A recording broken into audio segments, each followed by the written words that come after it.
Hey everyone, this is Ben dropping you a quick note. Our editors have been working hard to get episodes released on time for the scheduled reading of the week.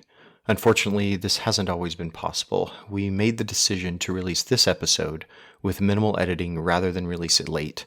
Our hope is that listeners will have the chance to engage with the content and share meaningful ideas in their circles of friends, family, and church. We're looking for additional volunteers to help with editing the podcasts in time to get them released. The time commitment may vary from 4 to 6 hours per week. If you would like to help, send us a message on our Facebook page at Latter-day Peace Studies or email us at latterdaypeacestudies@gmail.com. We are also openly asking for donations to help cover the costs of producing the podcasts.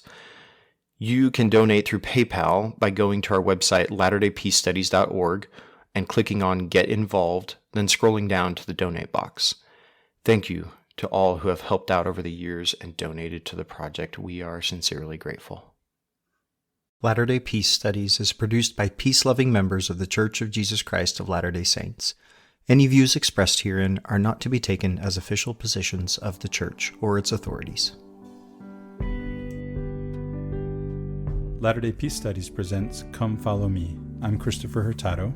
And I'm Ben Peterson. Thank you for joining us as we discuss this week's reading of Come Follow Me as outlined by the Church of Jesus Christ of Latter-day Saints. Our hope is that as we discuss the Scriptures, we will come to a more perfect understanding through experiencing the atonement of Jesus Christ and find greater peace in our lives.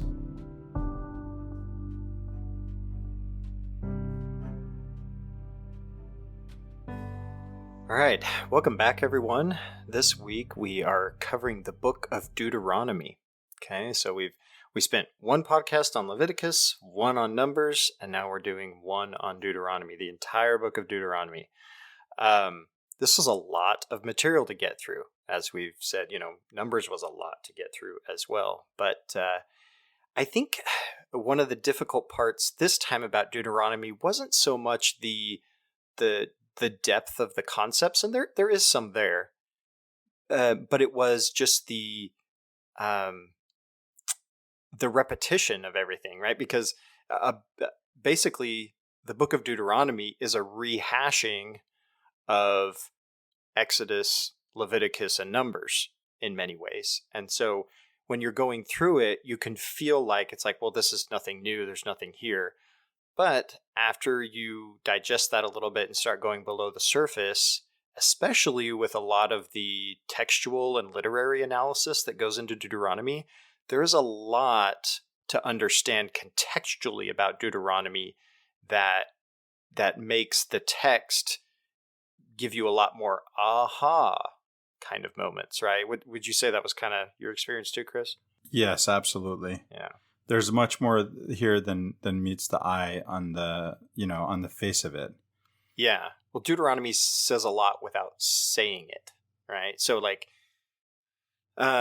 we'll talk about some of the contextual things going on. Yeah, it's context, right? Yeah. I always say, Ben, context gives meaning. Everything that's said is said in a context. And so one of the biggest mistakes that we can make in reading or in thinking is to drop the context and think everything else remains the same. Yeah. We have to understand this text in its context. Yeah. So we have this book is named Deuteronomy in English, which we're completely detached from the meaning of that word, but basically is talking about two laws, right?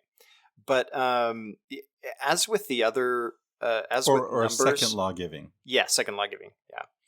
As with Numbers, it's just not a fair name for the book, we think, and we really like the Hebrew reference to this book, name for this book, better, and that's Devarim, or words, is what that means. And now that seems like a very simple, flat, meaningless name, right? But it actually isn't it all words? Very profound. The whole Torah? Yeah.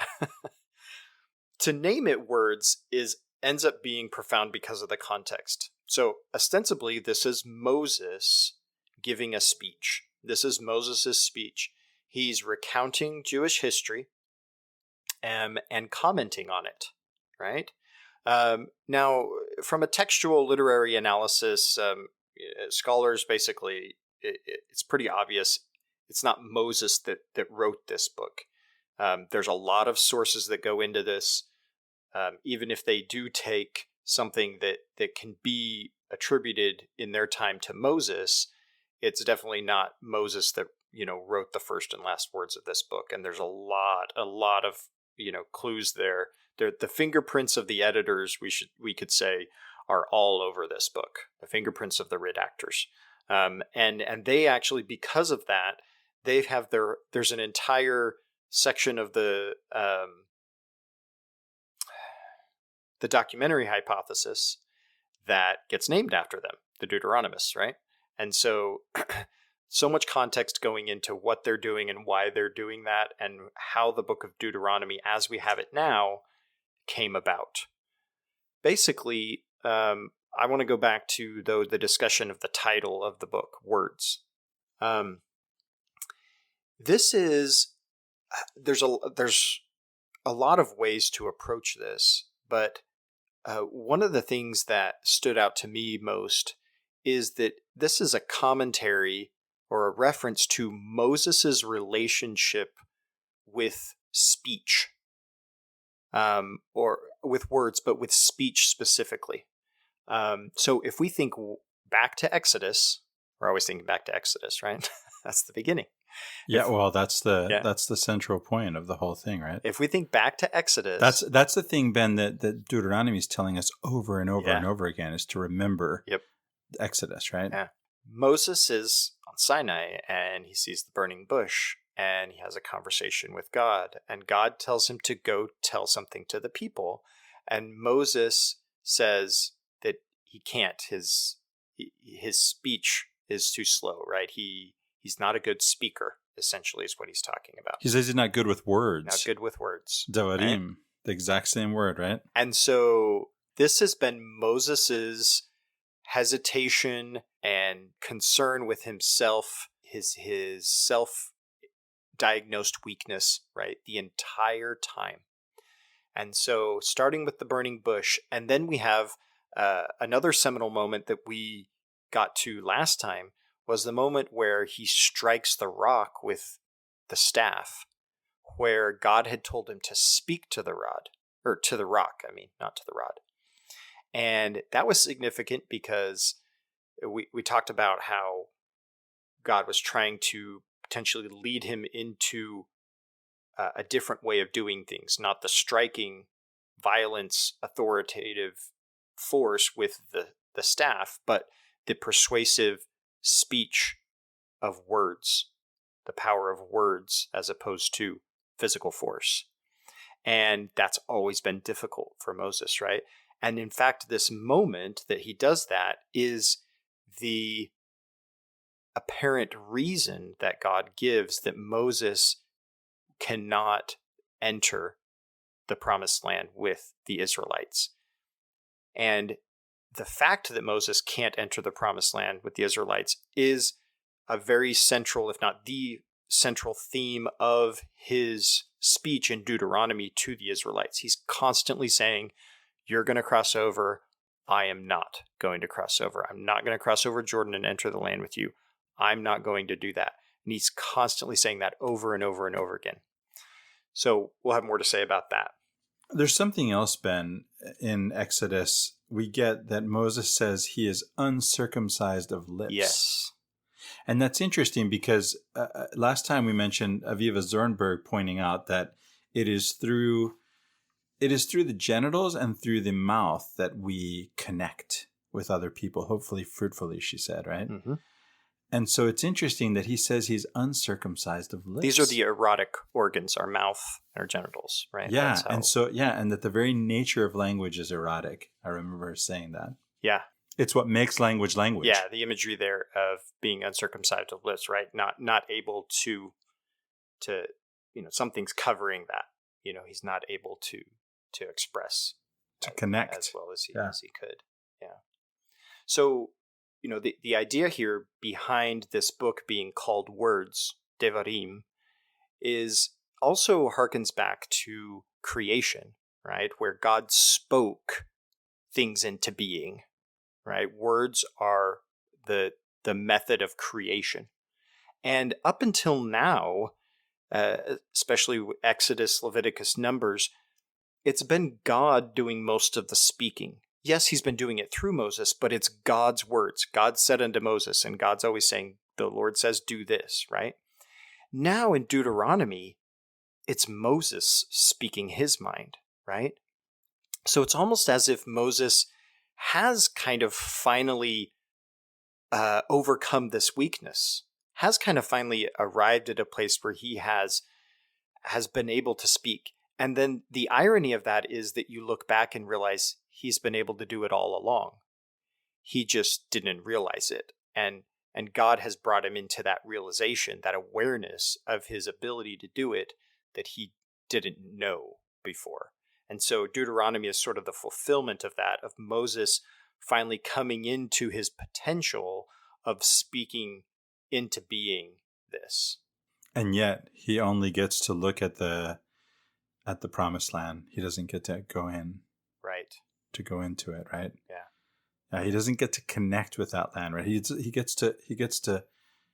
can see it, but he can't touch it. Yeah. Right? He can't go into it. This kind of brings a melancholy tone to the entire book of Moses speaking. It's, again, he's constantly referencing the fact that he's not going to cross over. And I would say there's themes in this book of nostalgia, right? He's always looking at these past times. There's regret, but there's also conviction and determination to push forward. Even though he's not the one that's going to cross over, he's telling them they're going to, right? And there's a thing for them to do. And so Moses in Deuteronomy is giving an interpretation based on his intuition of all the events up until now and what they mean to the people. But he is trying not to tell them too much. Zornberg really gets into this. Her commentary on that I watched on this really focused on this point.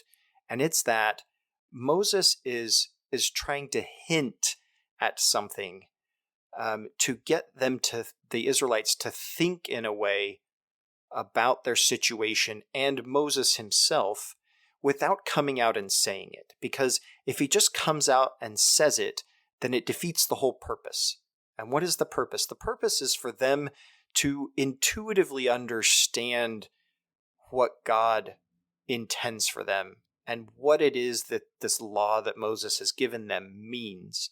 And they have to work for that. They have to be able to make that jump into that intuition and understanding to do it. In fact, what this comes out a little bit when Moses talks about the kind of people that they are to choose as their leaders. I think I'll get to that, commenting on that later in there. Ben, this reminds me of a lecture I asked Travis Patton, who's been a guest co-host on this podcast and a guest on our sister podcast on Latter-day Contemplation. I asked him to give a lecture, to answer the question, are we Rome, about the United States? And Travis never actually answered the question. What he did is he gave a lecture telling what Rome was like and let the listener come to the realization herself, right, that we are Rome. Yeah. Or to consider the question whether or not we are in her own mind. Yeah. By just saying, this is what Rome looked like. Yeah. Before the fall. And then you know what America looks like. You can fill in the blank yourself, right? You can connect the dots. And so I think Moses is trying to do something like that. He's not coming out and telling you what the deal is, right? You're supposed to come to the realization on your own. So it's interesting that it's called words, right? Yeah, there's a sense in which, so there's a point in here that Moses is talking to God about the fact that he's not going to enter the land. Almost kind of like trying to change God's mind, because actually Moses has been successful on multiple occasions at changing God's mind. And so but then the Lord says, don't talk to me, something like, don't don't speak to me anymore about this. And there's midrash on this that says that the to me is important, because he doesn't tell Moses not to talk about it anymore. He says, don't talk to me about it anymore, as if to imply to Moses, go talk to the people about this. And so what happens is when Moses goes and talks to them, sort of the midrash on this says something like Moses's idea is to go and implore to the people and ask them almost to intercede for him, right? Maybe they can pray to God on my behalf. Now, the idea isn't so much that Moses at this point thinks he's going to actually enter the land, but he wants the people to want him to enter the land, right? And it's like he doesn't need it to come true, but he needs the people to want it to come true, because he needs to know that the people care about him, that they really appreciates, not a strong enough word I think here, but they really value or appreciate his role that he's played and all he's done for them, and that they truly love him, right? And so he's trying to tell them something without telling it to them, because if he tells it to them and they do it, then they didn't think of it themselves. So there's a sense in which they didn't really love him because they didn't come up with it themselves. And this kind of reminds me of conversations I've had with my wife before, where it's like, tell me what you want. And the sense is, well, if I tell you what I want, then you didn't think of it on your own. And so it's not as meaningful. Yeah, I know exactly what you mean, Ben. And it goes both ways. I'm not saying it's just, I think in a sense, people feel that way, right? About another person. It's always more meaningful if they think of your needs before you even do, right? And so, Yeah. Again, it's a little bit what's going on here with Moses. You know who was good at that? Steve Jobs. Yeah. Yeah, thinking of what you need before you... maybe that's what computer AI is for, right? So I'm going to talk a bit about the literary, what's going on literarily, textually here with the actual creation of the Book of Deuteronomy historically. Okay, so scholars trace the compilation of this could be somewhere in the 7th century BC. So this would be, between 700 BC and 600 BC, somewhere in there. Could be afterwards, also in exile, but the concepts that are brought out in here, and the way it's compiled, and the things that are pieced together, and the way they're pieced together, lend themselves to what was going on culturally, theologically, at the time in ancient Israel during that 7th century BC. And you have Hezekiah and Josiah, these kings, and not to get too much into it, but there were a lot of geopolitical reasons for this, but there was heavy theological shift away from some previous religious practices.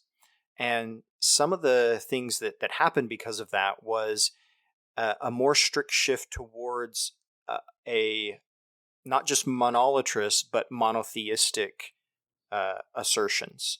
Yeah, to the exclusion of the divine feminine, Correct. Which we'll go into more, Yeah. right? To the exclusion of a father and a son. Mm-hmm. Yeah. Yeah. So Deuteronomy essentially solidifies some of the ambiguities of the previous religious traditions, in a sense that to exclude and try to bring together again into a more monotheistic tradition. And a lot of the previous ways of doing things get pushed away. For instance, you were bringing up, Christopher, the divine feminine. So the goddess Asherah is very prominent up until this point. We find it archaeologically. We even find it textually, and it becomes hidden and sort of disguised, I should say, as something else, and we'll get to that. The other thing that happens is a centralization of the sacrifice religious rites. So in the wilderness, you ostensibly had this tabernacle where all the sacrifices were done. But what happened was it became very common in a practice for sacrifices to not only be done there, but to actually be done wherever people wanted. They built an altar and they offered sacrifice, right? I mean, Abraham built altars all over the place. And then his Isaac and Jacob did the same thing. So building altars wherever you want to build an altar and worship God was acceptable before. But then you got to this point in Israelite history, and it was no, only at the temple are you supposed to do this. And so whereas before every slaughter of an animal was done ritualistically and was a religious practice, now it got changed to no, only specific sacrifices are religious practices. And all of the other slaughters of animals are just regular butchers slaughtering of animals. They're not a religious thing. Okay. And this is really different from our conversation last week in Numbers. I mean, really different. Yeah. This is a huge shift, right? Yes. Away from another way of doing things. And by the way, notice the centralization and that impulse towards centralization in the temple, right? And the impulse toward monotheism. Notice how they track. Mm-hmm. They seem to go together. Yeah, that's right. So not, whereas up until this point, all of the killing of animals was a holy practice and had to be done in a certain way. Now it's only the ones at the temple that are done in this specific way. Okay. And so there was another thing as well. I believe Hezekiah, he destroys or gets rid of the staff with the serpent on it, right? Because that was an icon. Right, the brazen serpent and Asherah, who's again part of the Israelite religion and part of temple worship. Right. So all of this is as fast as I was reading over this context and commentary on the text, it was really fleshing it out for me. Oh, this is why this is constructed in this way. This is why these things are talked about in this way, why they're interpreted this way in Moses' discourse. And let me bring up a word here that hasn't come up yet, Ben. It's reform, right? These are religious reforms. There you go. Yeah, religious We've been reforms. talking about it, but we haven't said it, right? Sure. Yeah, the religious reforms. Yeah, absolutely. Religious reforms. And there were geopolitical reasons for it because of what was happening with Assyria and then later Babylon and stuff like that. So a lot of these were responses to what was going on politically around them.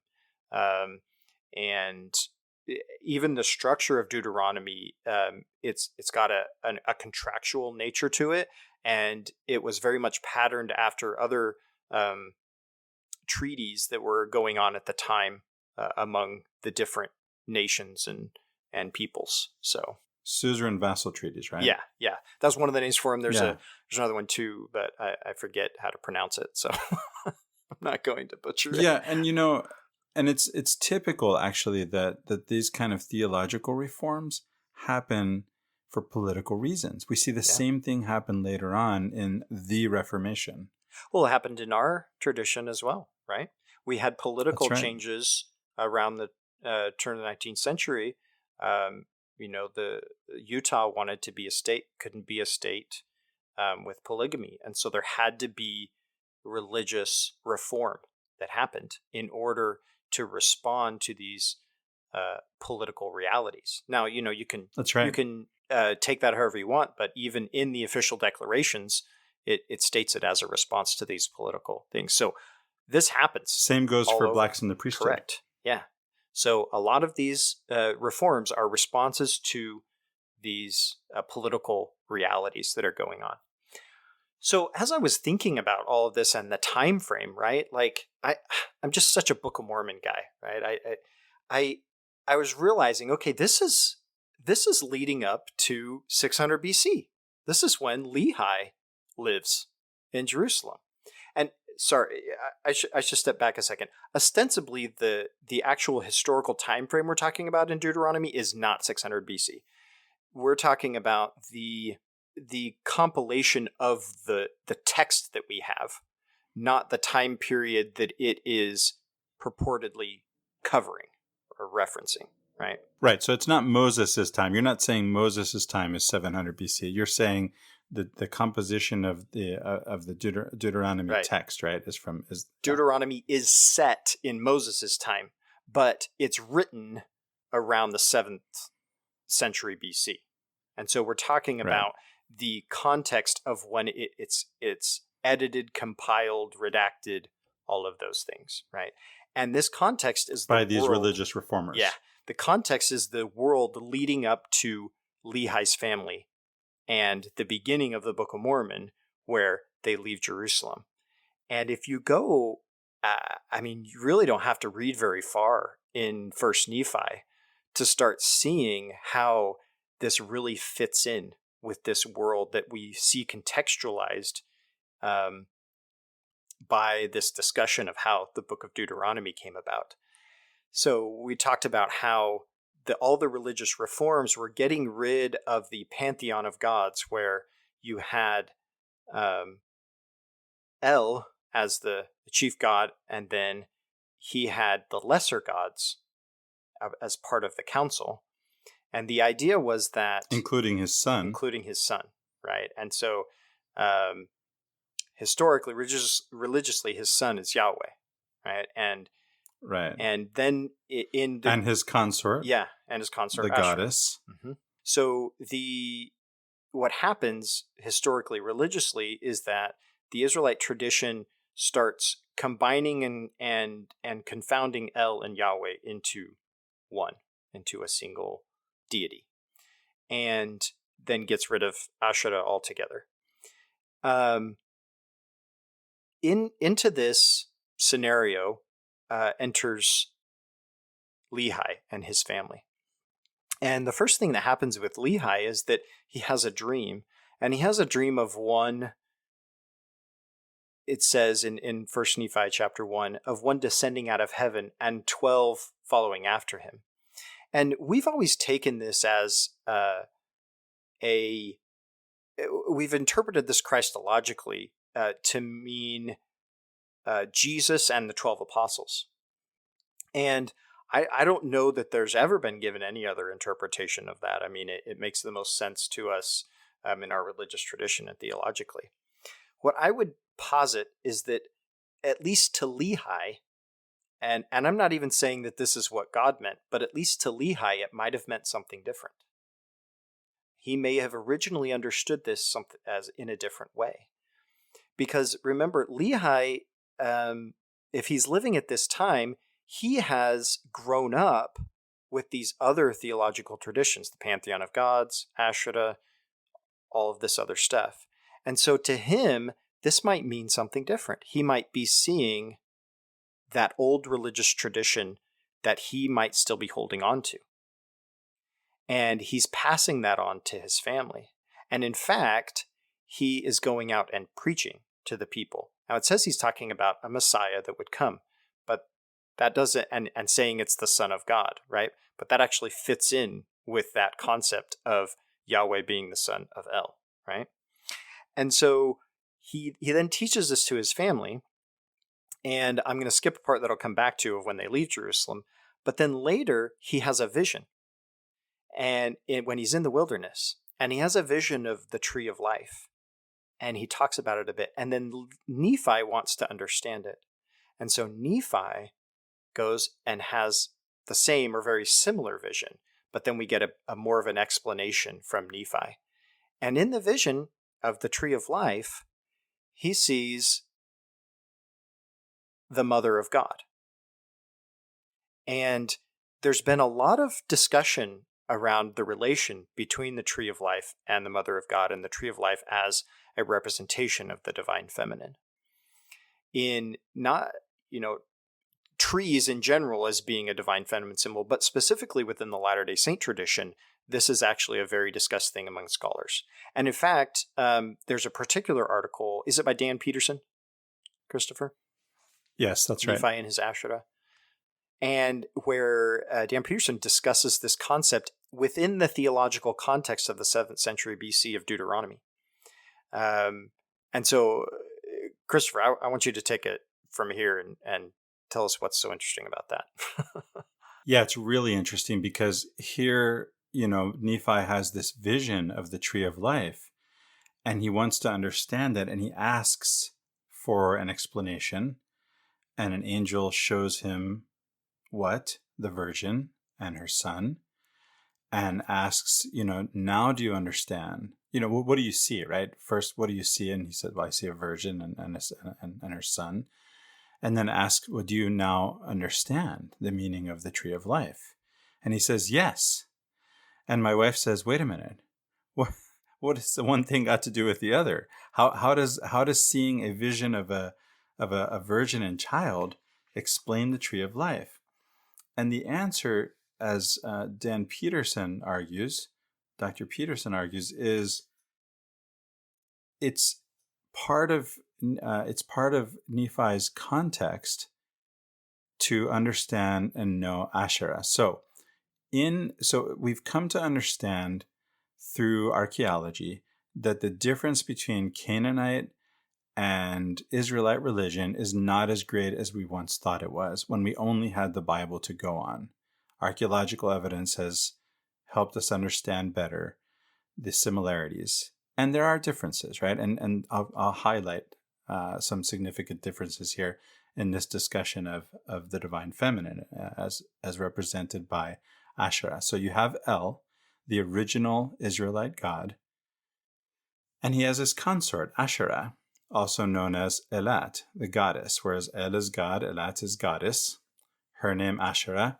They have a son, Yahweh. As you pointed out, Ben, later on, Yahweh and El become conflated into one, and then later still, Asherah becomes part of one and the same Yahweh, right? It's all Yahweh, and that's what we've been seeing. So in Deuteronomy, the reason this comes up in Deuteronomy is because these reformers, you can see it in chapters 7, 12, and 16.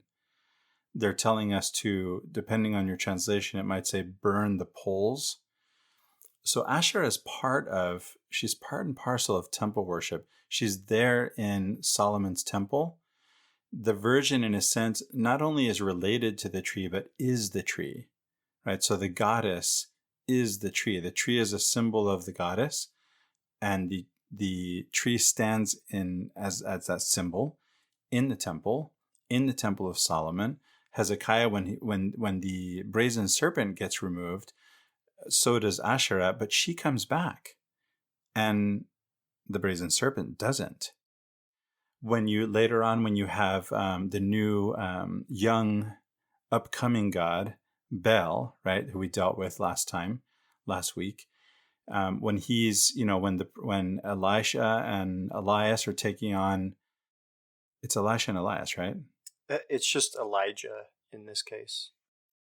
Elijah and Elisha. So when Elijah and Elisha are taking on the priests of Baal, the question then is, what happens with the priests of Asherah? And the answer is nothing. We don't hear anything against Asherah from the Yahweh's prophets. We don't hear anything at all against Asherah. Baal, Baal out of there, right? Asherah, no such problem with Asherah. So she's very much a part of Israelite religion. And so we can see this is a similarity with Canaanite religion too. And we have figurines, archaeological discoveries of figurines of the divine feminine, of Asherah, represented in these figurines of usually, so of course feminine, they are exaggerated breasts, right? Sometimes pregnant, sometimes nursing. And in the Canaanite version, from the waist down, also sexualized and eroticized, right? In the Israelite version, from the waist down, a trunk, the tree, right? So these are the poles that the Deuteronomists want us to burn. They want to sweep Asherah under the rug, put her out of the temple, not to be thought of or seen or Right. spoken of anymore. And so that's what's happening with the divine feminine in this context of religious reform. And so interestingly, when Nephi goes and he has this vision and he wants to understand the tree of life, he sees this female, right? This mother of God after the manner of the flesh, who he understands as related to the tree. In fact, the language is very similar in how they're described as white and delightsome and beautiful and whatnot. The tree and the virgin are both described in similar terms in that way. Yeah, so all that to say, we can't go into all the details, for time reasons, but there's that article named Nephi and His Asherah by Dan Peterson. It's on scholarsarchive.byu.edu. So go look it up, read it.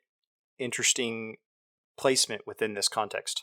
Yeah, go look it up, because there's another side to this, and that is in the wisdom literature in the Bible, Ecclesiastes, Job, Proverbs, right?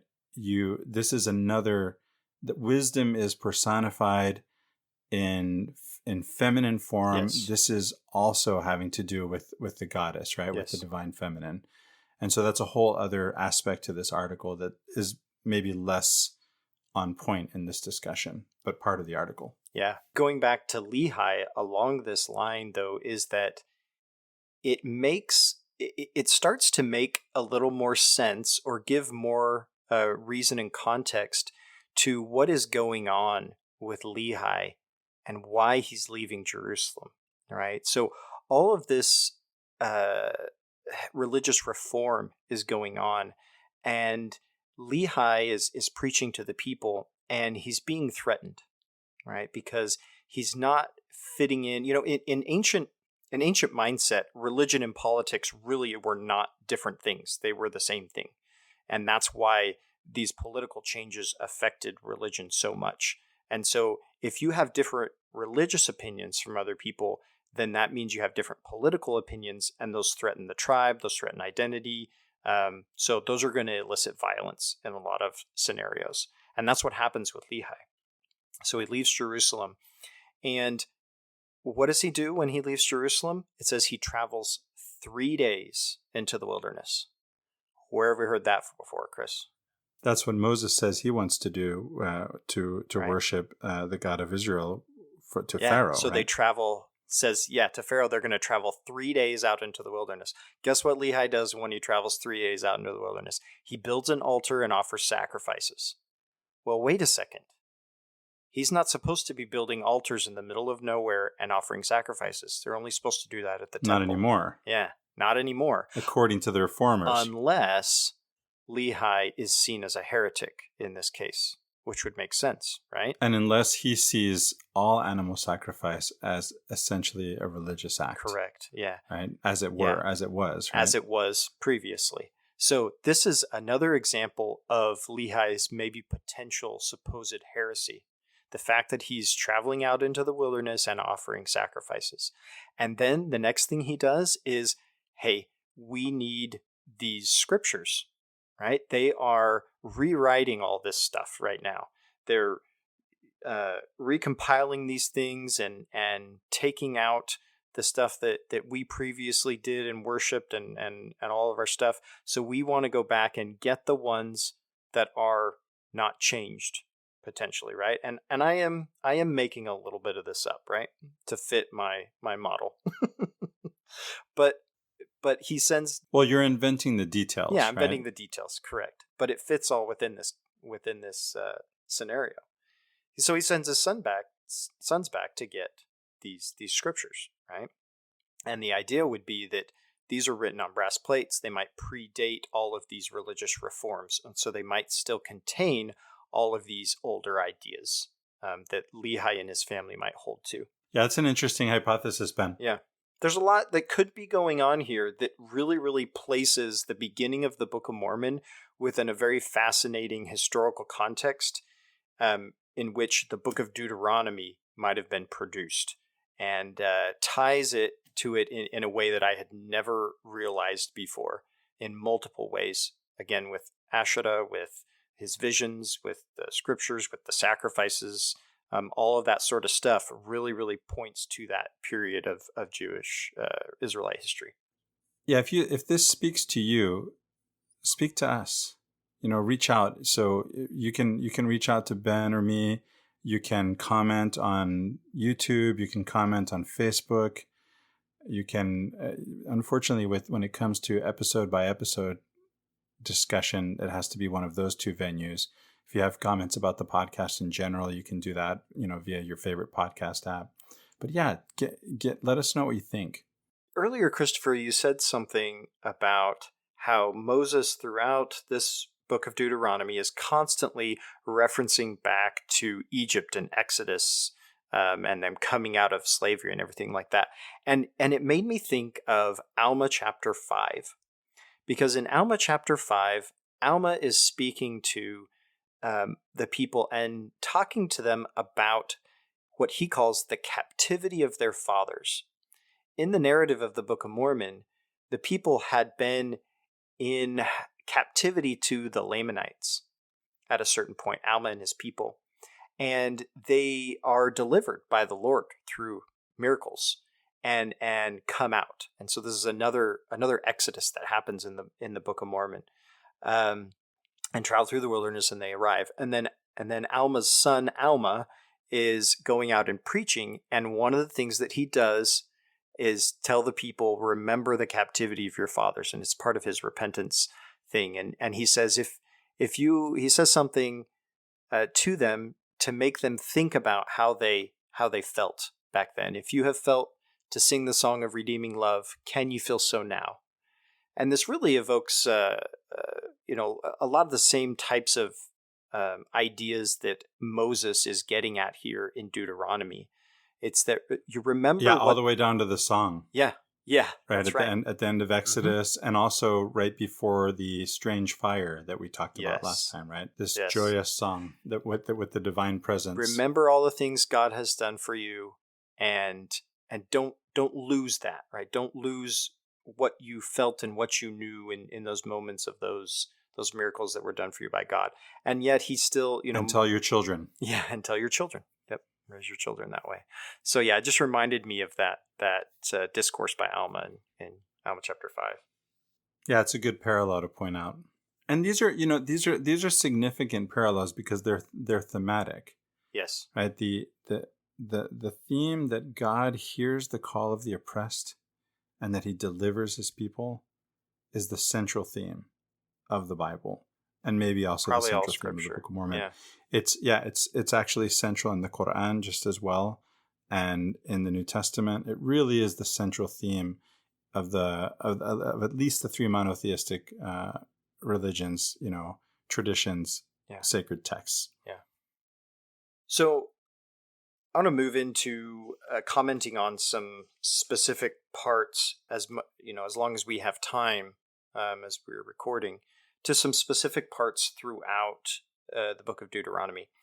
And we mentioned how this is named Devarim because this is the words of Moses. And that's what it says here in chapter 1, verse 1. These are the words that Moses spoke to all Israel beyond the Jordan. Yeah, this is typically how the chapters, or how the books that rather are named. Yes. In the Jewish tradition, right? According to not the first word, because it wouldn't be these, right?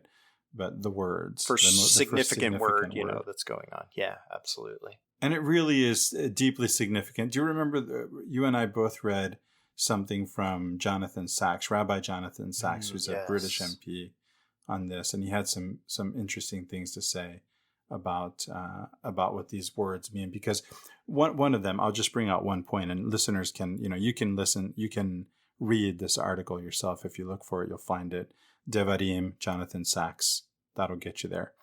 One is that, so there are different ways of organizing or of political communities coming about. One is by conquering, right? Another is by words. And so this is part of what's going on here, is a religious community and a political community. A political community that doesn't distinguish between religion and politics, right? Right. So this polis, this political community is coming together, and it's spoken into being in these words.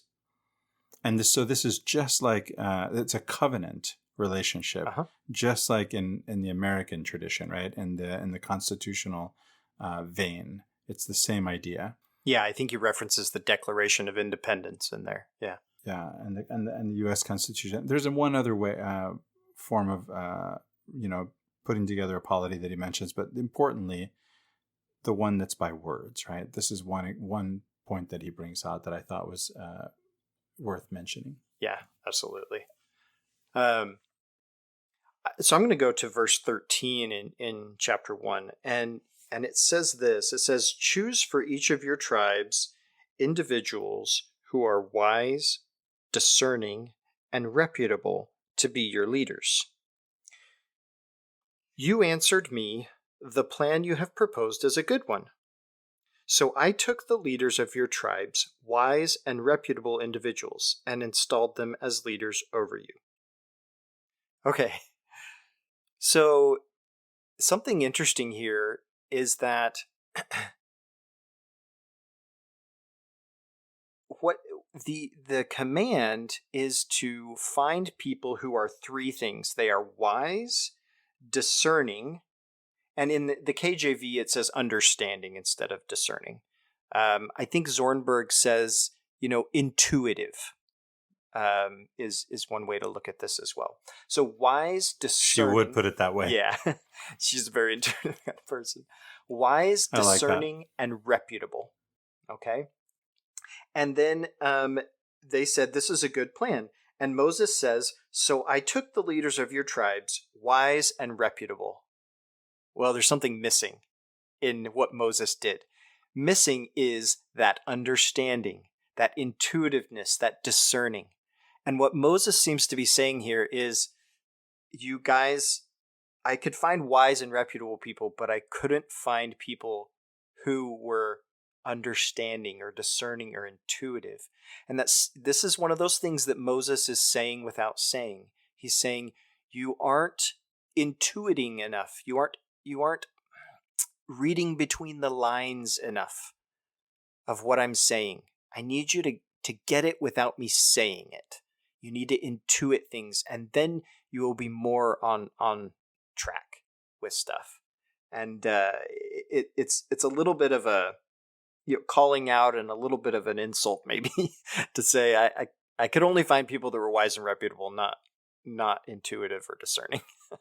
It's interesting that you read it that way, Ben, because it could be read as Moses leaves this out, right? He forgets this one out of three things. That's another way. Oh, yeah, that is another way to look at it. That's true. It's interesting to note, too, that what we're seeing here is, again, as much of the book of Deuteronomy is this retelling of what happened in Exodus, right? This is when Jethro says, look, you can't talk to all the people yourself. You have to get help.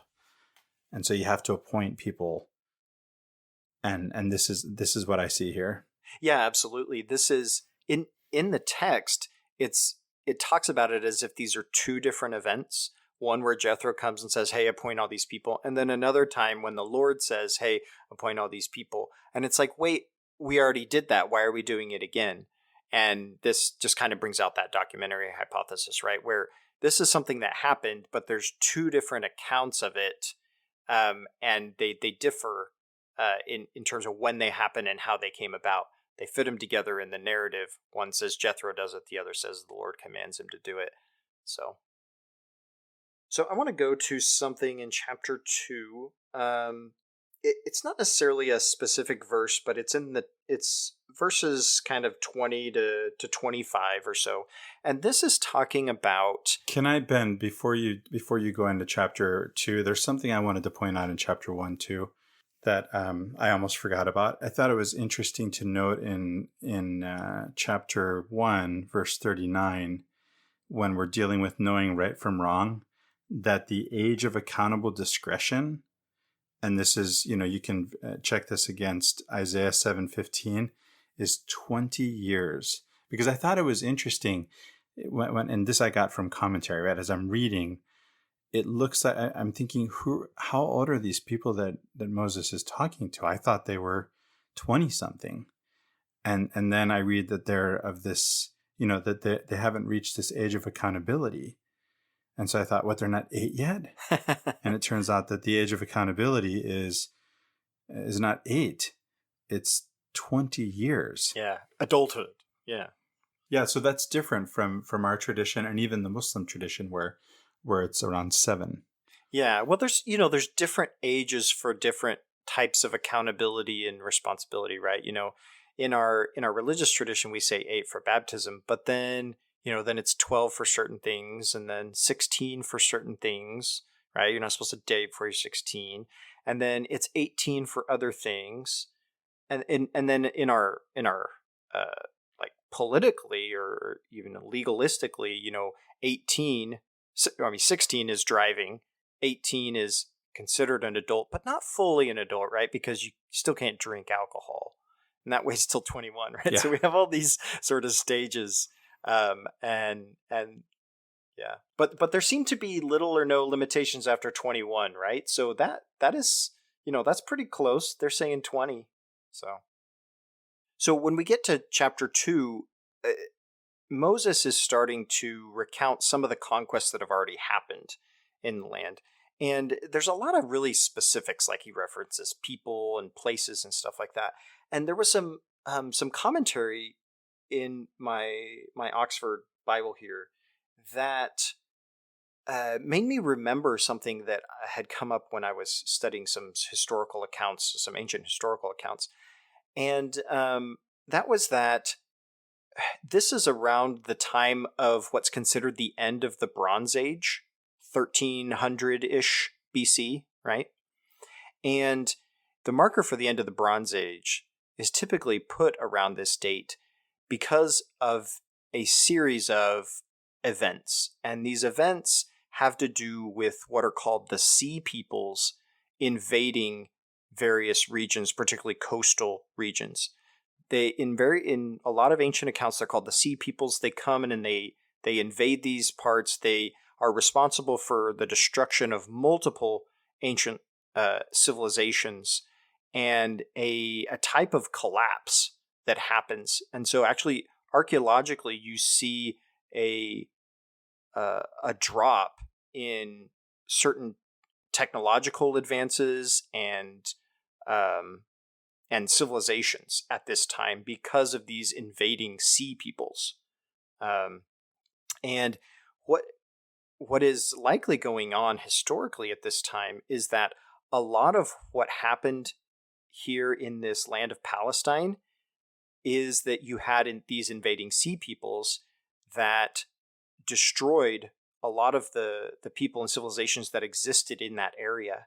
And so the Israelite people, the Hebrew people, as they're moving in, they're actually coming into a land that is much less populated than it was just 100 years before.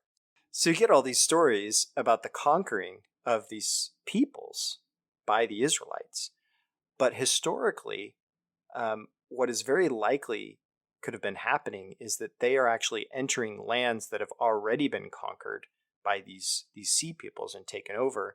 And the Israelites are either just coming in and assimilating the population that's there, or sometimes they would take them as slave labor for a time, things like that.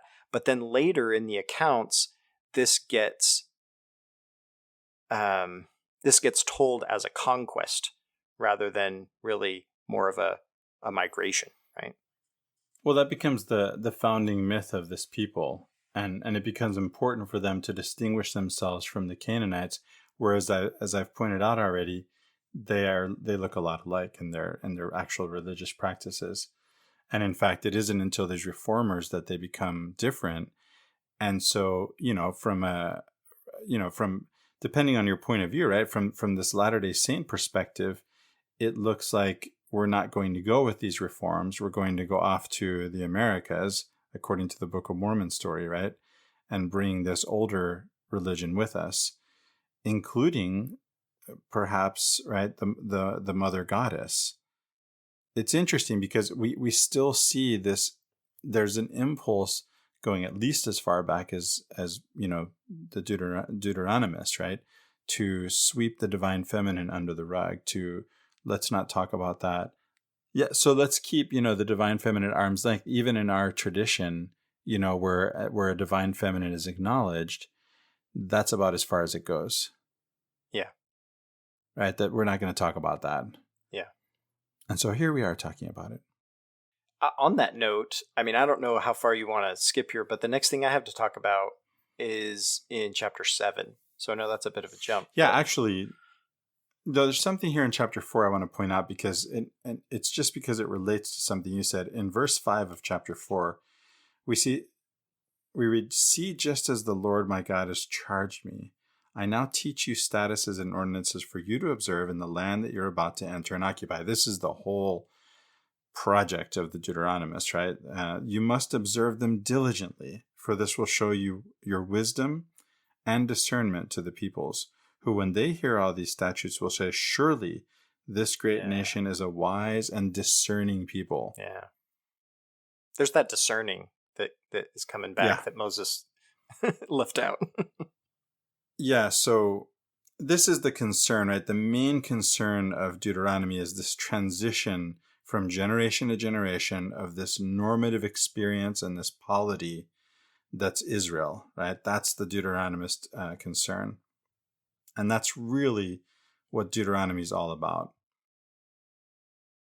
Okay, so in chapter 5, it's interesting to note that the Deuteronomists are even going to give us some minor and even some substantive differences in their Decalogue, right? We're going to get a Decalogue that does not look exactly like the one in Exodus. And so I'll leave it at that for the reader to compare without going into details.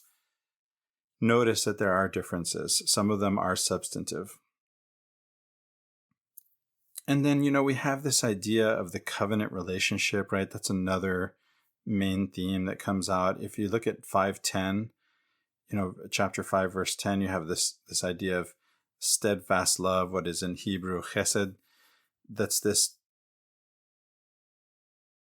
love that's modeled by God. It's like loyalty in this case, right? It's kind of like that's appropriate to this covenantal relationship. Going back to Rob Bell, God wants to marry us, right? This is the sacred marriage, the hierogamy between heaven and earth, between God and his people. It really is a marriage covenant, is what we're looking at here. And then in chapter 6, I wanted to point out from verse 4, right? You have what's called, or at least this is the beginning of the prayer, that's called the Shema, that says, "Hear, O Israel, the Lord is our God, the Lord alone," which is one translation. It can be translated also, the Lord our God is one Lord, or the Lord our God, the Lord is one, or the Lord is our God, the Lord is one. It's just not, so it's Shema Yisrael Elohim Eloheina Elohim Echad. And, I'm an Arabic speaker. I'm not really a Hebrew speaker, so I may sound like a Sephardic Jew or something, like a Yemeni Jew, I should say. So, Shema Yisrael, hear, O Israel, Elohim Eloheina. The gods are our God, is what it's saying literally, right? This is plural. The gods are our God. Elohim Echad. The gods are one. So that's another translation. That's my own translation. Yeah. That's interesting in the context we've been discussing, though, right? Yes, indeed, right? That's the point, right? There's this whole pantheon of gods that's one. And this is what Joseph Smith gave us, right? Yeah. It does relate to Joseph Smith's theology. That there is a pantheon, but the gods are one. And so that's a possible translation of the Shema that I'm giving of my own. Yeah. Kind of a heretical one, right? That's the idea. Of course. So you wanted to bring up something in chapter 7, right? Yeah, well, chapter 7 is the great reference to the Asherim, right? Right, yeah. There's something that I left out earlier. When I talked about Asherah, I didn't give sort of the lowercase Asherah, right? So I mentioned the poles. I mentioned what the the Israelite figurines look like from the waist down, as opposed to the Canaanite ones, where there's just this trunk, right, where it's this tree. And so I didn't mention the poles, and so there's this sort of this lowercase Asherah, which are these Asherim, which is plural for Asherah, that are these cultic poles or trees that are associated, at least indirectly, with the goddess Asherah. I mean, they really just do stand in as a symbol of the goddess. And again, they're part of the architecture of the Solomonic temple. And they're present, and they're taken away and they come back, whereas the brazen serpent doesn't come back. And you have Baal is taken out and Asherah is not. Mm-hmm. Yeah, and again, these are symbols of trees, which are then symbols of the divine feminine. Right? They're symbols of symbols, right? They're called poles in the NRSV translation. What are they called in the KJV? You know what? Let me look that up here real quick. Hold on. So Ben, you're talking about your Oxford Bible. So for those of you who are just joining us, maybe for the first time, we did cover translations in our Introduction to the Bible, this 3-hour podcast that deals with a lot of material about the Bible. Ben and I are both reading, typically we're studying from study Bibles that are NRSV translations. Ben is studying from the Oxford Study Bible. I'm studying from the HarperCollins Study Bible. There's also the New Interpreter's Study Bible. And so you can get the NRSV translation in any one of these 3 study Bibles, and you'll have some commentary, and there may be some overlap, and there may be some differences. Ben and I are reading 2 different study Bibles for the potential differences in commentary. The KJV translation of this verse, chapter 7, verse 5, is actually significantly different, but then the footnotes help us get back on track a little bit. Yeah, just not quite, right? Not quite, yeah. So here's the KJV. That. But thus shall ye deal with them. Ye shall destroy their altars and break down their images and cut down their groves, right? So groves, a grove of trees. It's so groves. We do have some reference to trees there. And then it says, though, and burn their graven images with fire.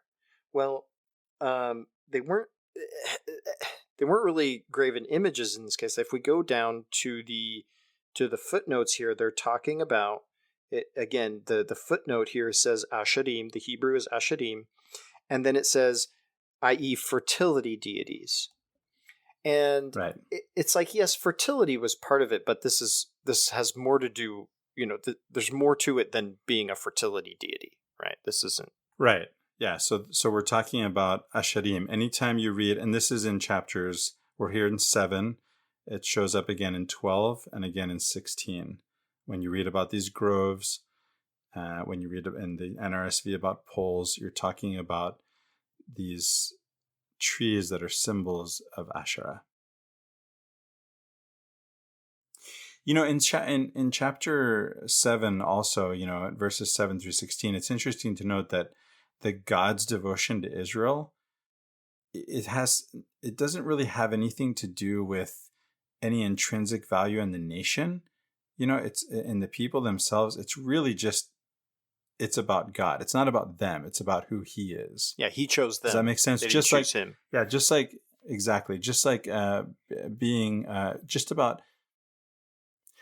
just like how Christian love isn't about the one who is loved, but about the one who calls himself a Christian, right? The Christian is the one who loves you because she's a Christian, not because of who you are. It's not about, this isn't like romantic love that has to be earned. No, you get it because she's a Christian. Yeah. Yeah. And God does the same thing.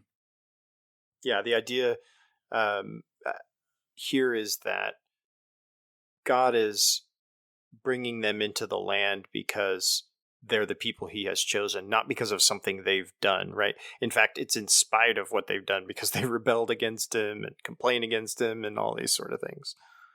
Yeah. Ben, I don't know if you have anything from chapter 8. Remember back when we talked about Leviticus, where you think, what has this got to do with me? Leviticus, really? And hopefully we did a good job of answering that question. If you haven't heard, go back and listen. But one of the things I remember pointing out about Leviticus is that this idea of loving your neighbor that we associate with Jesus of Nazareth comes from Leviticus. Yes. And so here in chapter 8, there's another reference in verse 3. One does not live by bread alone, but by every word that comes from the mouth of the Lord. Yeah. That's right there in Deuteronomy. Yeah. Yeah, a lot of times these things we associate with Jesus are him quoting the Hebrew Bible. Most of the time. Well, yeah, right, exactly. And especially, with Matthew, with the evangelists, Matthew especially Matthew knows especially, that's true. his Hebrew Bible. Yeah. And so then you get this warning, right, at the end of the chapter. This is another thematic element. So there's just certain things that just get repeated a lot, right? If you do forget the Lord your God, this is verse 19, and follow other gods to serve and worship them, I solemnly warn you today that you shall surely perish. Like the nations that the Lord is destroying before you, so you shall perish. So shall you perish, because you would not obey the voice of the Lord your God. So there are all these threats. I mean, there's I don't remember the chapter, but there's an entire chapter of, if you don't do the things, this is what's going to happen to you, right? And so it's remember what God has done for you.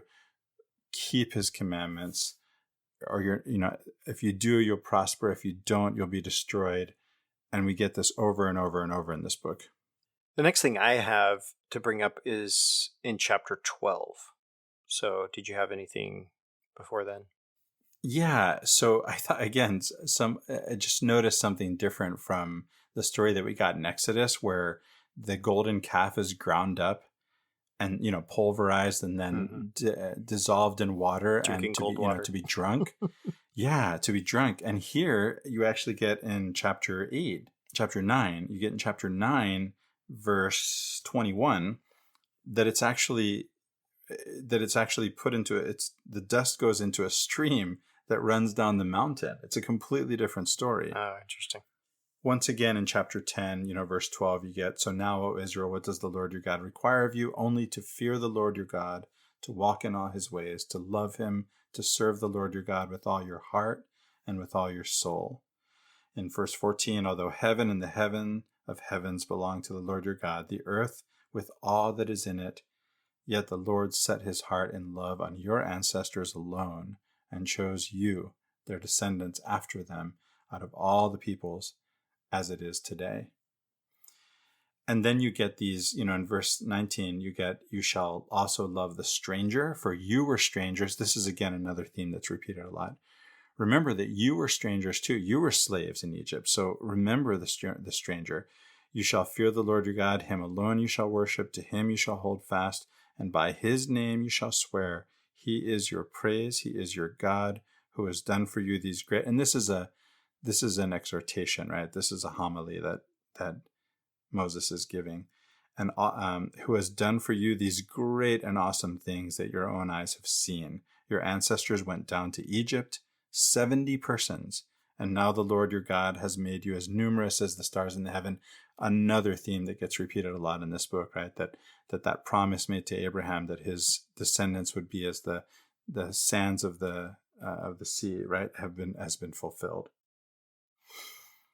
And then we get, in verse 16, this idea of circumcising the foreskin of the heart. So we talked about Moses being uncircumcised of lips. Here we have the circumcision of the foreskin of the heart, which is this call to conversion, right? That kind of shows that the human mind, right, what we call today the mind, which is called then the heart, is this barrier to knowing and to doing what the Lord requires, right? That we have this recalcitrance, that we have this hesitation, that our hearts are uncircumcised. That's what it means to be uncircumcised of heart, is to be in some sense recalcitrant. Okay, 12. In 12, you get again, in chapter 12, as previously mentioned, you get again burning the sacred poles with fire, right? Those poles being those asherim. Yeah, so 12 is sort of a doubling down on this theme of getting rid of some of these old religious practice ways and centralization of the temple worship. And so in 12, we get the restriction of the sacrificial worship of God into a single sanctuary. And then you remove any of the foreign influence.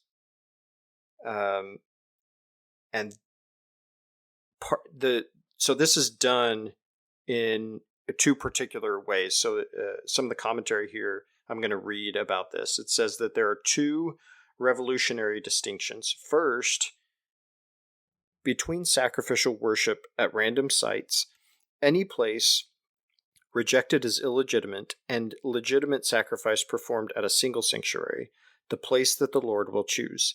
This contrasts with previous norms when altars were common throughout the land. And you can see that in multiple references. Second, between ritual sacrifice and secular slaughter of domestic animals for food. According to the biblical account, prior to Deuteronomy, all slaughter, even for food, was sacrificial and took place at an altar. With altars throughout the land, that rule imposed no burden upon Israelites. The prohibition of all local altars, however, created a real difficulty for those without easy access to the central sanctuary. The permission granted here for local secular slaughter answers that need. Okay.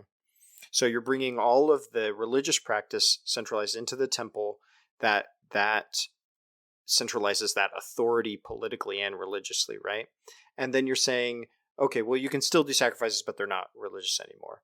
And this goes back to the earlier points we were making about the context of Deuteronomy and what was going on politically, religiously at this time, why this text was crafted in this way to have Moses giving these assertions or imperatives when he said things that were the opposite of this, and they were obviously practiced differently previous to the book of Deuteronomy or what we have written in the book of Deuteronomy. So there's something I wanted to bring out here, Ben. In verse 8, we read, "You shall not act as we are acting here today, all of us according to our own desires." You know, this is a theme that is prominent in the Quran, this idea of what's called in Arabic hawa, that you are acting according to your own desires, your own whims, your own fancies, right? okay. This is something that is, that is warned against, is acting according, everyone doing what seemeth him right? Yeah. Do it this Rather than specific following, way. It's very prescribed. rather than following the way, right? Whatever the way is that is given, that people have a tendency to want to act out of their own desires. And that's something that at least in this centralization, in this sort of what I call the totalitarian impulse, right, is going to be proscribed, right? And of course, religion, the point of religion really is to bind the people in some sense, to hold them together, both as individuals and as a community. And so, of course, there are bounds for that, right? There are binds. If you're going to be bound, there are binds. And it reminds me of a book from the Arbinger Institute. I think this one is actually under C. Terry Warner's name, Bonds That Make Us Free. Right? There are bonds that make us free. Yeah. That's sort of and I'll mention this because I know I've talked to people who don't realize this, that there are 3 books, and they're really the same book written for different audiences. You have Leadership and Self-Deception, Getting Out of the Box. That's the business version. You have The Anatomy of Peace. That's the international relations version. And you have Bonds That Make Us Free. And that's the family and marriage version of the same book from the Arbinger Institute, from C. Terry Warner and et al., right, and others. Yeah, I mean, for me, there's always going to be this tension, right, between that. It's the order and chaos thing, right? That there's going to be a pull in the direction of organization, and then there's always the pull in the direction of centralization and decentralization, or chaos and order, yes. or these different and we things. have to walk the line. And we have to walk the line. We have to walk the line. Can I just share a personal story, Ben? Because I think it really illustrates the point. When I raced sailboats, I did spinnaker trim. For, if you don't know what a spinnaker is, it's this huge balloon-like sail that's typically colorful that you see. Have you seen this, Ben? Do you know what I'm talking about? I don't. Yeah. So it's this huge balloon-like sail that's a foresail, right? That you actually take down the jib, which is the usual I do know what you're foresail, talking about now. Yes. and you put up, and this is used Like a on kite. downwind legs. Almost. You know what? I love that you said that, because the experience of doing spinnaker trim, of trimming that sail, of handling those lines, which is what I did. And this is a 3-man, basically a 3-man canoe with sails, an Olympic sailing boat, right? And my job was it really is like flying a kite. You have to give it line and give it line and give it line so that sail can fill up.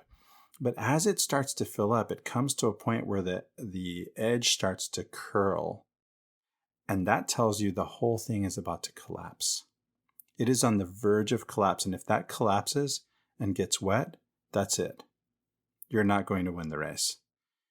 But if you don't have it to the point of collapse, you won't win the race, right? To get the performance, you have to push the envelope. You have to walk the line. So my job was to give it line until it's about to collapse, then to rein it in. But then as soon as you get control of it, you have to start letting go again. Yeah. It's a dance.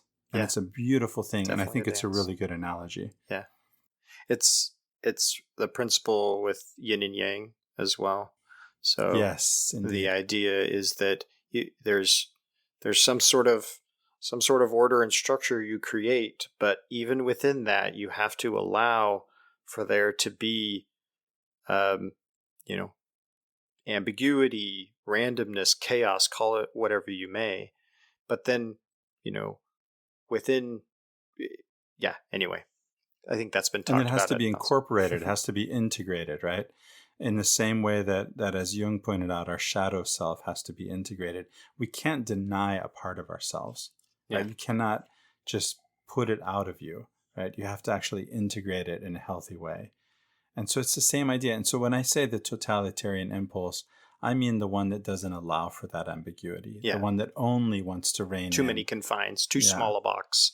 And so that's what we would say is going on here, is that the box is getting too small. Exactly. It's getting, this text, it looks, I think I said this to you, Ben, and outside of this recording, right? It's just this OCD, you have to do all these things and you have to do them in this particular way. And these are priests writing this stuff, right? Mm-hmm. This is their, and it's very much this reform and this, we got to get it right. And God is going to be nitpicky about these details because we are. That's how we see God, because that's who we are. Well, when you have too much order, you have tyranny. And the way to get away from tyranny is to go into the wilderness, right? Into the chaos. Right. But then you get out into the wilderness and it's too much chaos. There's no order, right? And that means there's no water or food. And so you're like, well, maybe the order was better. We should go back to the flesh pots of Egypt. And we should, get back to that. Maybe that order was better. And Moses says, no, it wasn't better. We're going to go into a new land where we'll have the right balance between order and chaos. And then they get there, right? And here we have a moment when they're starting to maybe order too much. And so that's why I kind of like the idea that this is where Lehi and his family enter the picture, because they're like, hey, there's too much order here. Things are going to collapse. Babylon's going to come, right?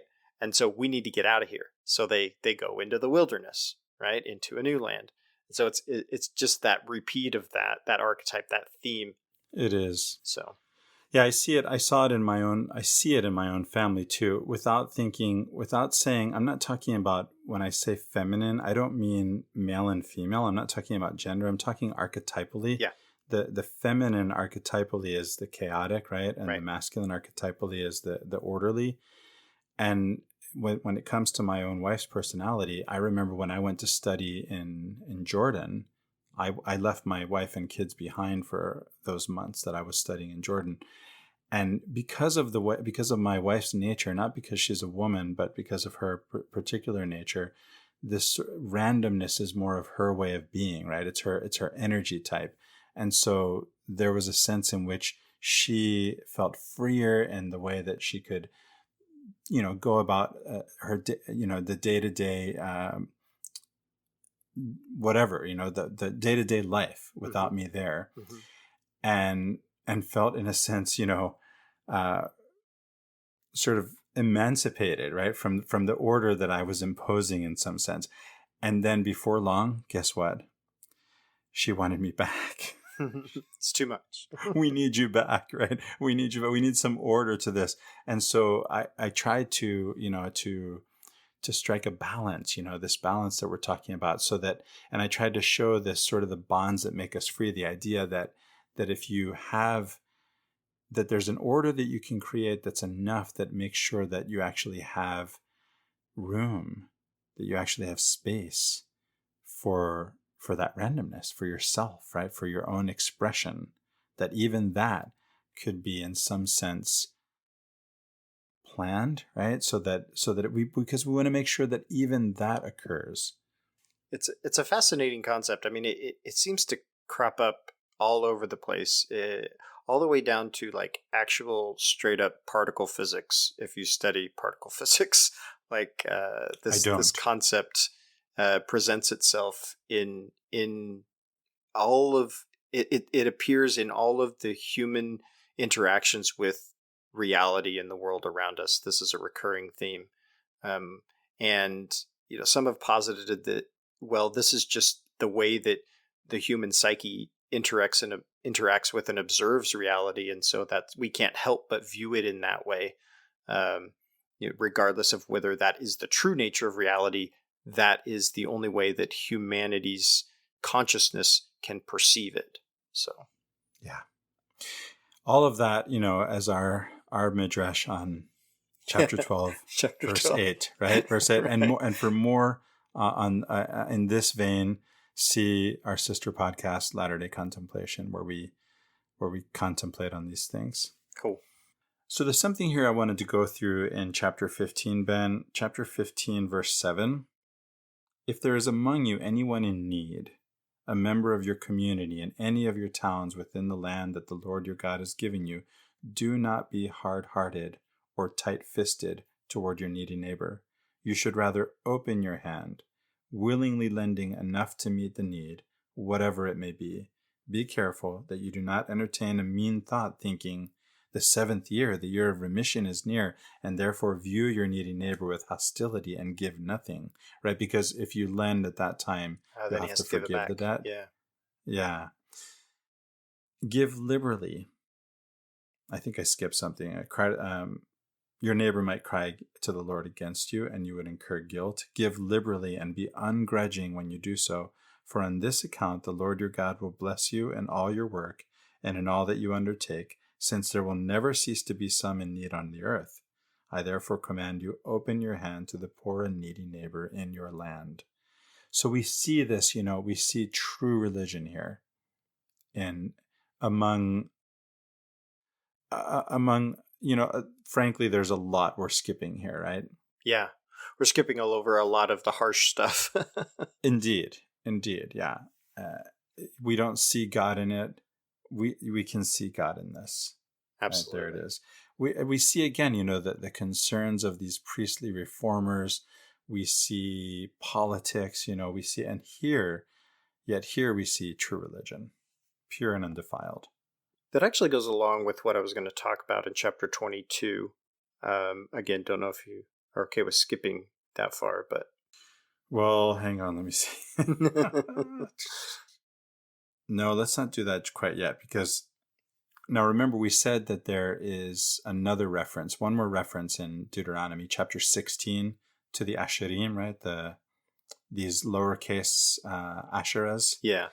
And so you get here in verse 21, chapter 16, verse 21, you shall not plant any tree as a sacred pole beside the altar that you make for the Lord your God, which is exactly what we had in the architecture of the Solomonic temple, which is exactly what we had. It was the presence of that pole, that sacred pole, well, that's that even tree, the candelabra, that representation. that is the candlestick, our tree representation of trees. Yeah, the menorah. The menorah, also a very good point.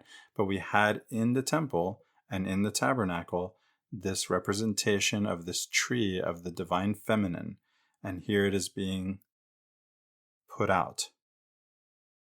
In chapter 18, verse 21 and 22, there's something I wanted to bring up, Ben.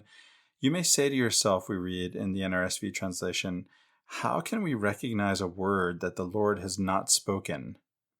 If a prophet speaks in the name of the Lord, but the thing does not take place or prove true, it is a word that the Lord has not spoken.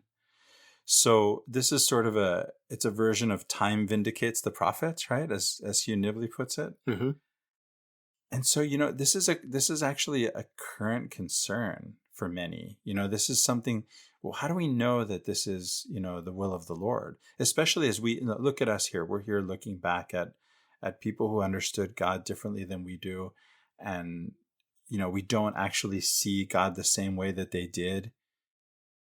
And we have the revelation, right, of the cruciform God, right, of this cruciform hermeneutic, this beatitudinal hermeneutic that we speak of and that we read through that lens, right? That's our hermeneutic, is that beatitudinal hermeneutic. And so we can ask this question. We still have this question today, and it turns out that sometimes you have to wait to find out, right? I mentioned earlier the issue of the blacks in the priesthood. It was said at the time, and for a long time, to be a matter of God's will that the blacks were not ordained to the priesthood, and it turns out it was racism all along, right? Mm-hmm. That this is something that the church has admitted, and so whatever it is, time vindicates the prophets. Whether the one way or the other, we're going to find out the truth of the matter, and yet, how can I? There's a fine line we have to walk, right? Because we want to follow the prophets. But we have to use discernment, right? This is a big theme here, and that Moses is bringing out, as you've pointed out, Ben, right? That we be people of discernment.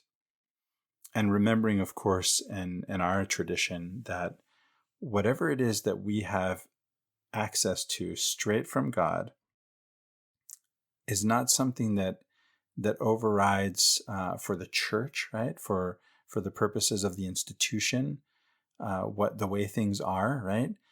But that we can know these things for ourselves. And interestingly, I think it's interesting to note how the culture changes over time in that way, right? It's not that you're going to vaunt yourself, or you're not going to put yourself above those who are at the top of a hierarchy. That never works in any organization, right? You're not going to, you just look, any organization, any institution, right? It has to set up these boundaries to say who's in and who's out. And it's inevitable, right? It's interesting because you start off with the prophet Joseph Smith, and it's come one, come all the ideas are welcome. Everyone can have revelation. And then it's, wait a minute, how do I, right? And this is the same problem with the Reformation, right? If you don't need an intermediary between you and God, then what do you need us for, right? What do you need the church for? That was the problem of the Reformation. Well, that problem hasn't gone away. That problem has been with us since the Reformation. Yeah, I see that coming up a lot here in these chapters. There is a discussion here about how to discern who a prophet is. And some of this seems to be sort of encased around the idea that we get at the end of Deuteronomy, that there arose no prophet like Moses again, right? And this does seem to be a type of sort of encapsulating the religion and saying this is what it is. We have statements here in Deuteronomy: don't add to or take away from.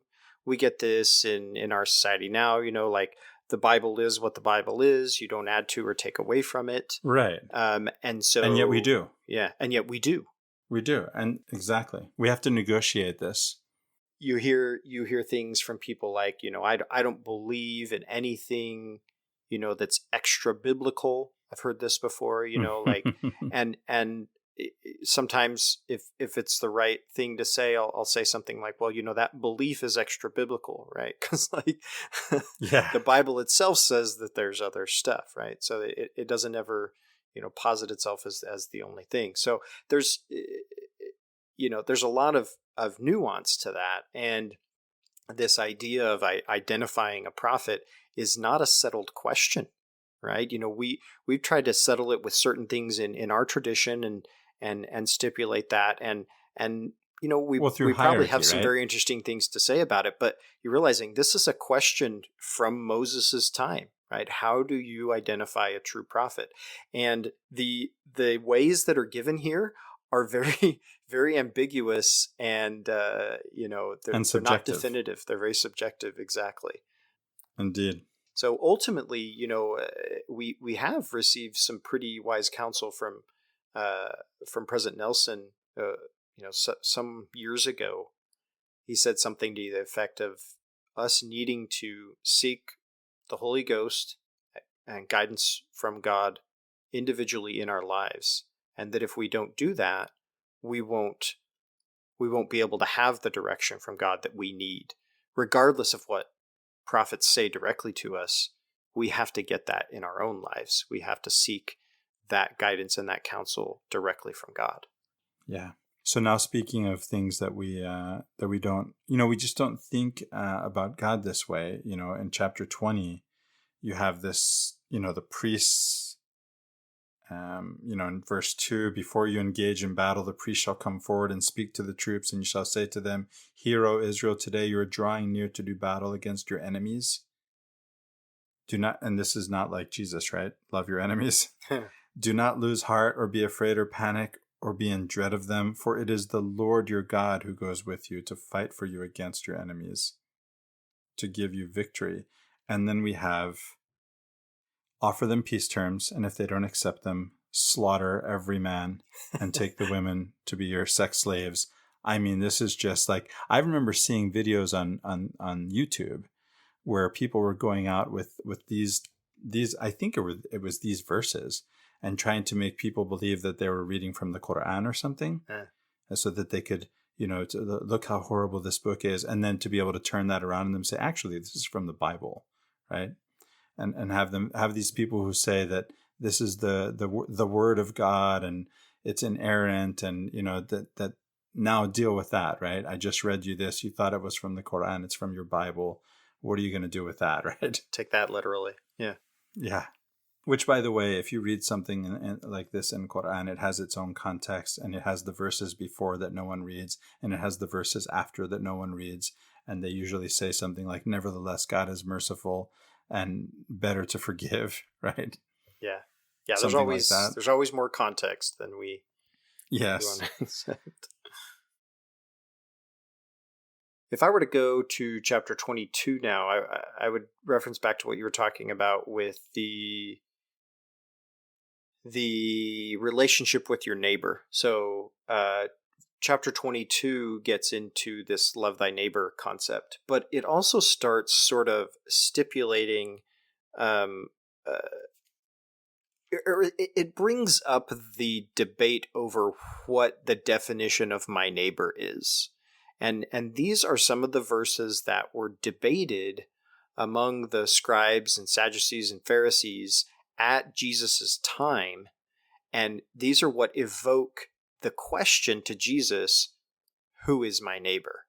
Right. And then comes the story of that we call the story of the Good Samaritan, where he explains to them in that format how what is really intended by our neighbor, what is really intended by love our neighbor.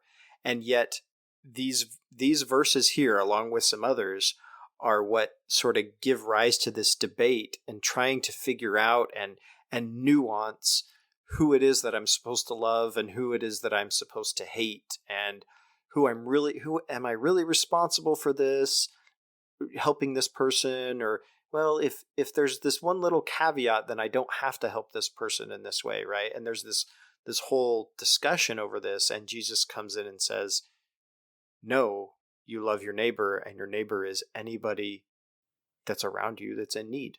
That's it. And by the way, to illustrate my point, let me go to your worst enemy, right? If Jesus were talking to Americans today, he wouldn't mention Samaritans. He'd probably mention Muslims, sadly. Right? I think we can say that. Might be Russians. No. Might be Russians. Yeah. Yeah. So, and it's interesting because, again, we also tried going back to this theme that you brought out of how people read the Bible, right? you have a verse here in the same chapter. What is this? Chapter 22, right? Here in chapter 22 in verse 5, we read, "A woman shall not wear a man's apparel, nor shall a man put on a woman's garment. For whoever does such things is abhorrent to the Lord your God." And we want to take this and make something out of it that has nothing to do with its context. I mean, what is this? So no boyfriend jeans, no boyfriend t-shirts, no ladies. cross-dressing. Yeah. Right? Yeah, and it's just not. And by the way, when there's cross-dressing and then there's boyfriend jeans, right?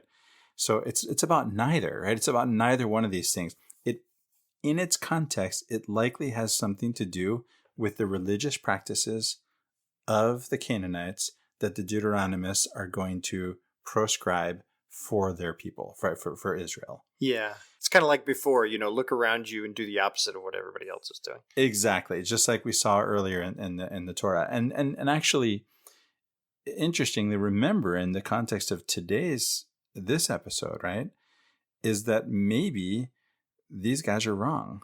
And I'm not actually saying anything about men wearing women's clothes or women wearing men's clothes in this context, right? But the point is that whatever these guys are saying, we actually see Lehi as a heretic for them, and for us, someone who takes what we're calling the brass plates, before these guys came along, and takes that tradition and goes, and goes away, literally a visionary, and then the restoration happens out of that, right? Out of that ferment. Yeah. So there's that, right? So then you also have, this was a fun one I wanted to bring out, verse 8. There's this question, what if the neighbor's kids jump on my trampoline and they fall off and break their necks? Right? That there's liability that I have to think about, right? Have you ever had this question? This is a real question. Oh yeah, it happens all the time. This comes up. If you have a trampoline, right? Well, here I do have a trampoline. When you build a new house, you shall make a parapet for your roof. Otherwise, you might have blood guilt on your house if anyone should fall from it. So you have to have this little wall to keep people from falling off the roof when they're hanging out on the roof, because that's a thing in that time and place. As it was for me when I was a boy in Venezuela riding my bike on the roof. And of course, you have to have a flat roof for this to make sense. So it may not make any sense to an American listener, right? Right. But that's how we rode our bikes on the roof, and that's how we got to the mangoes, right? And the mango, other than just climbing the tree, right? But yeah, so you have to have this parapet so that somebody doesn't fall off, so that you don't incur liability. So these are, in some sense, legalistic texts too, right? We're getting these. What about this? There are even these hypotheticals, right? Imagine this happens, then what? Right? We get those kind of things in this text. So chapter 23 has some fun stuff in it, right, Chris? That's right. I remember you sending me a message, Ben, that, Deuteronomy, there's nothing new here. This is just like Exodus rehashed. And then you thought there was nothing going on until you got to chapter 23. And I thought, okay, mental note, I'm not there yet. I'm behind. I'm starting. I'll get there. And then I thought, what was Ben saying? Chapter 20 something or other. And then I got to chapter 23. No one, verse 1, whose testicles are crushed or whose penis is cut off shall be admitted to the assembly of the Lord. And you and I were both silly schoolboys about this. He, and my wife says, oh, so no eunuchs. And I said, oh. I get it. Yeah, there's several funny little things in this chapter. The one that stood out to me as kind of like, oh, that's kind of exceptional, is verse 15 and 16. Slaves who have escaped to you from their owners shall not be given back to them. They shall reside with you in your midst, in any place they choose, in any one of your towns, wherever they please. You shall not oppress them. I wonder how many Northerners were quoting this in the war between the North and the South in American history. Yeah, how does this work with fugitive slave laws? How does this work with our current immigration stance, right? Right. And of course the Southerners were quoting the Bible to justify slavery, right? Right. Yeah, and then you get verses like this. I thought they were extraordinary, and so I thought I'd just point that out. I thought that was interesting. Yeah.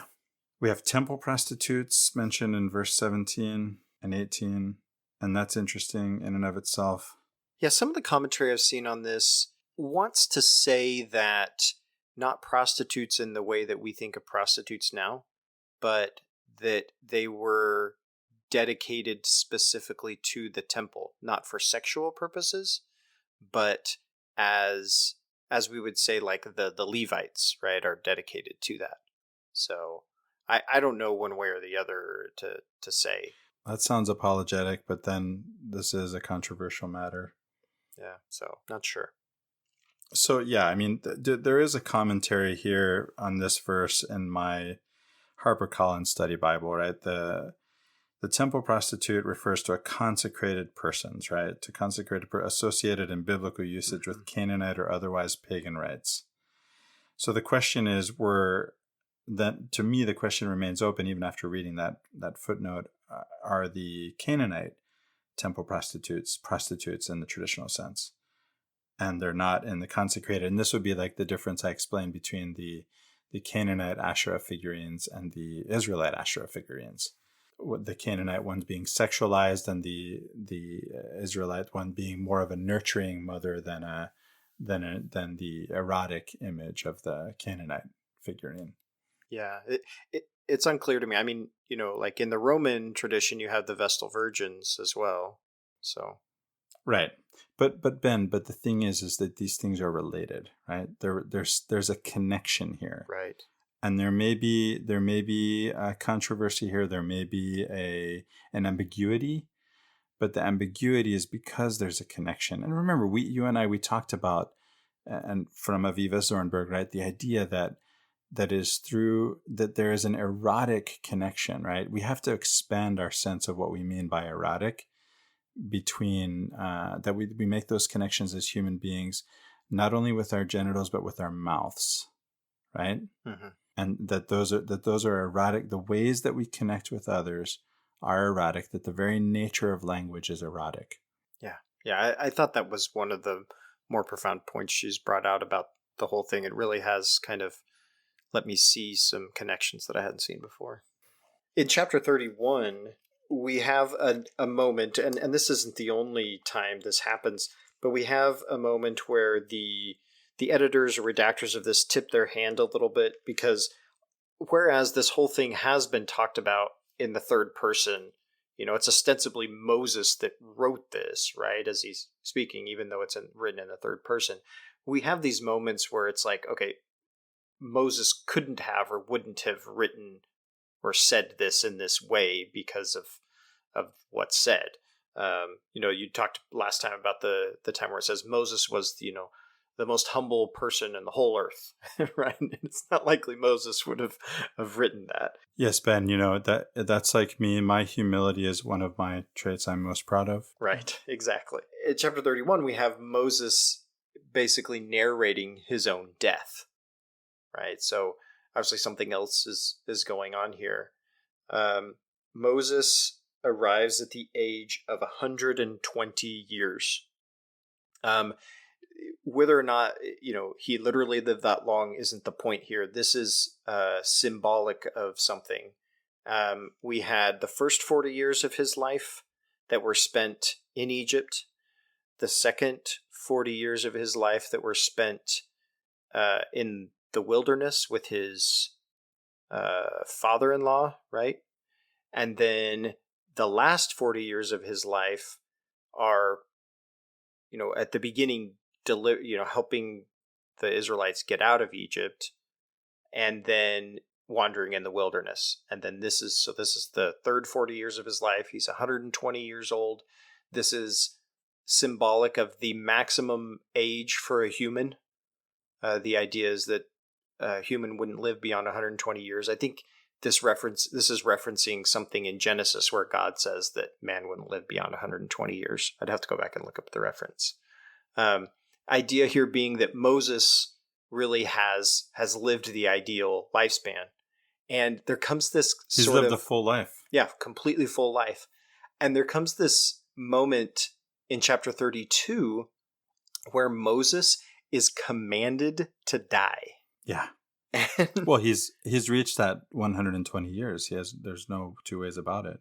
Yeah. And I hate to skip over this song. It's called the Song of Moses or something like that, right? Like this is this long piece of poetry here in chapter 32 that, oh, it's too bad we just don't have really the time to get into that. But this is one of those genres here in the scriptures of poetry. It does kind of repeat a lot of the things again. Yeah.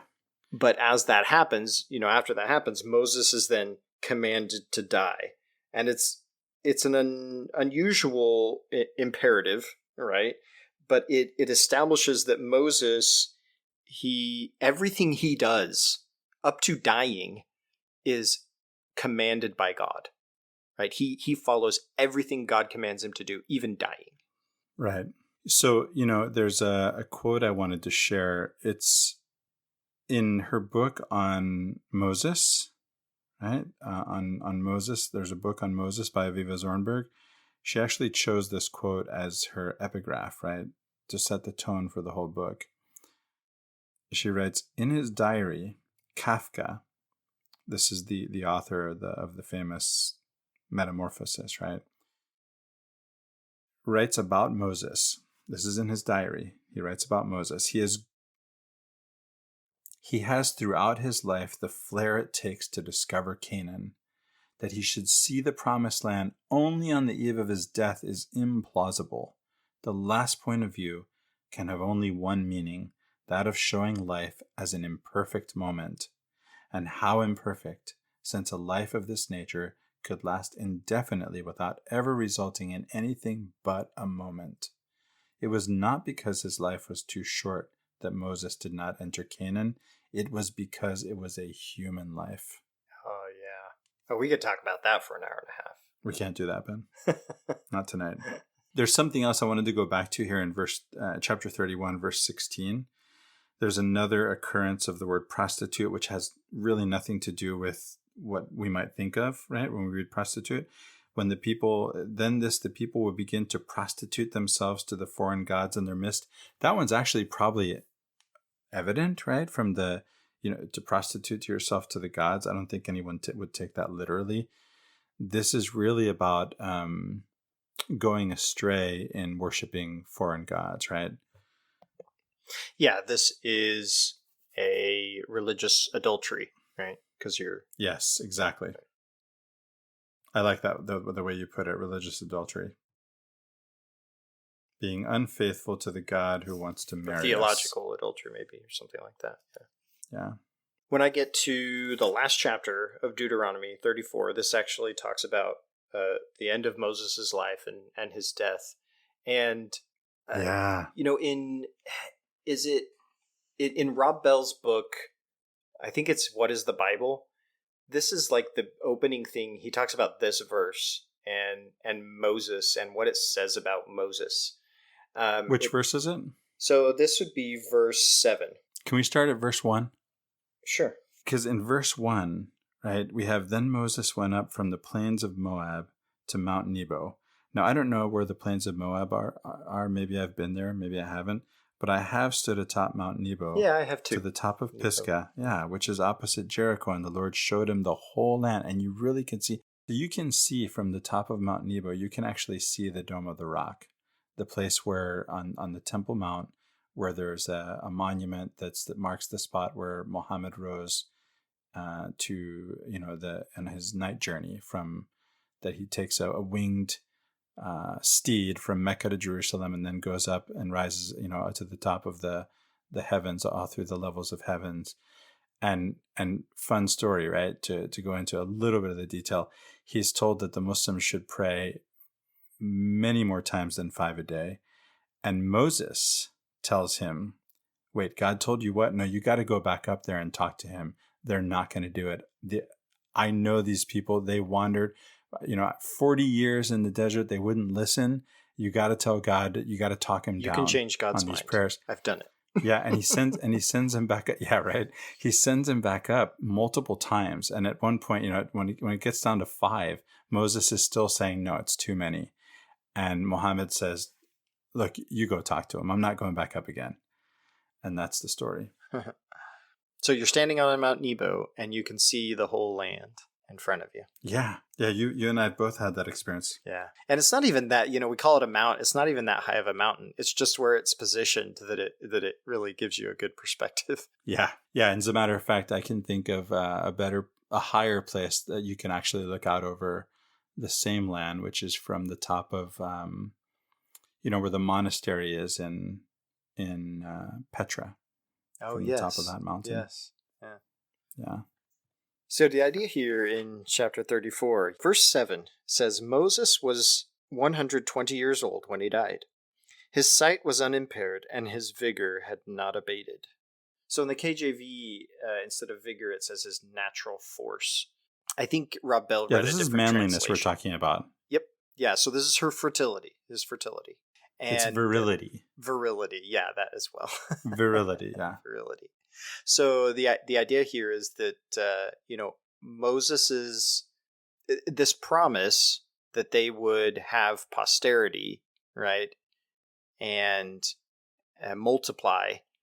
This ability is still, quote unquote, alive and well within Moses when he dies, and this is saying that God's promise had still persisted within the person of Moses up until his death. That's right. Well, there you have it, folks. The book of Deuteronomy, Devarim, in under 2 hours. And by the way, that means, 8 hours of editing? Thank you to our editors for the work that they do. Oh, yeah. And for you and me, Ben, something like 30, 40 hours of preparation between the two of us? It's just a lot to digest on these texts, right? And it's not without its rewards, right? There's just a really, really fascinating stuff in this. And I'm so glad, but it just is very time consuming. There's just a lot of material, and you don't find the gems without, sifting through all the rock. And that's right. So it just takes time. In our tradition, we have B.H. Roberts.